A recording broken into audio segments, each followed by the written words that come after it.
প্রথমে তেলটাকে ভালো করে গরম করে নিতে হবে। এর মধ্যে কিন্তু সর্ষে ফোড়ন দিয়ে দিয়েছি। সর্ষেটা ভালো করে ফুটে গেলে কিন্তু যে ছিঁড়ে রেখেছিলাম যে কাঁচা লঙ্কা, সেগুলো কিন্তু দিয়ে দিতে হবে। কাঁচা লঙ্কা দিয়ে ভালো করে নেড়ে চেড়ে নিতে হবে এবং চিংড়ি মাছগুলো নুন হলুদ মাখিয়ে রাখা চিংড়ি মাছ দিয়ে দিতে হবে। এরপর কিন্তু চালটা যে কেটে রেখেছিলাম সেইগুলো দিয়ে দিতে হবে। এবার নাড়িয়ে চাড়িয়ে নিতে হবে। ভালো করে নাড়িয়ে ছাড়িয়ে কিন্তু এর মধ্যে লবণ দিয়ে হলুদ দিয়ে দিলাম।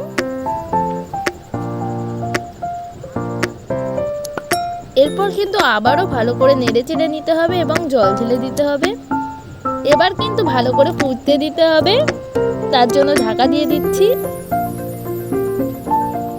দেখুন আমাদের তরকারি কিন্তু প্রায় ফুটে এসেছে। এবার ঝোলটা সামান্য একটু টেনে নিলে কিন্তু হয়ে গেল আমাদের চালতের টক।